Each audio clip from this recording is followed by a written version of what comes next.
नमो नारायण दोस्तों, आइए जानते हैं देव उठनी एकादशी ग्यारस की कथा। एक समय की बात है, एक राजा था। उसके राज्य में प्रजा सुखी थी। एकादशी को कोई भी अन्न नहीं बेचता था, सभी फलाहार किया करते थे। एक बार भगवान ने राजा की परीक्षा लेनी चाही।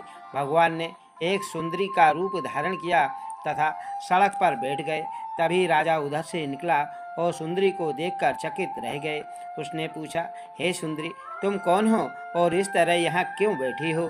तब सुंदर स्त्री बने भगवान बोले, मैं निराश्रिता हूँ।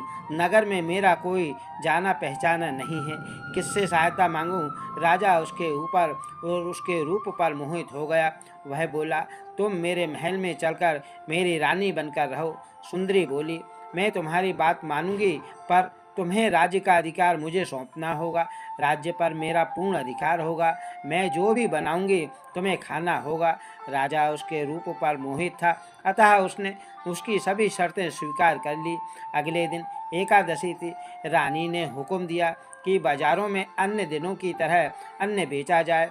उसने घर में मांस मछली आदि पकवाए और परोसकर राजा के सामने रख दिया और कहा, खाइए। यह देखकर राजा बोला, रानी, आज एकादशी है, मैं तो केवल फलहार ही करूँगा। तब रानी ने शर्त की बात याद दिलाई और बोली, या तो खाना खाओ, नहीं तो मैं बड़े राजकुमार का सिर काट लूँगी।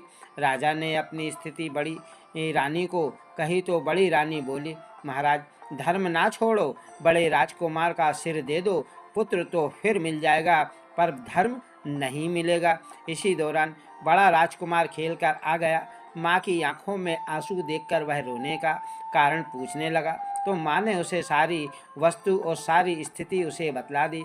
तब वह बोला, मैं सिर देने के लिए तैयार हूँ। पिताजी के धर्म की रक्षा होगी, जरूर होगी। राजा दुखी मन से राजकुमार का सर देने को तैयार हुआ तो रानी के रूप में भगवान विष्णु प्रकट होकर असली बात बताई। राजन, तुम इस कठिन परीक्षा में पास हुए। भगवान ने प्रसन्न मन से राजा से वर मांगने को कहा तो राजा बोला, आपका दिया हुआ सब कुछ है, हमारा उद्धार करें। उसी समय वहाँ एक विमान उतरा। राजा ने अपना राज्य पुत्र को सौंप दिया और विमान पर बैठकर परम धाम को चला गया। यह देव उठनी एकादशी ग्यारस की कथा थी महाराज।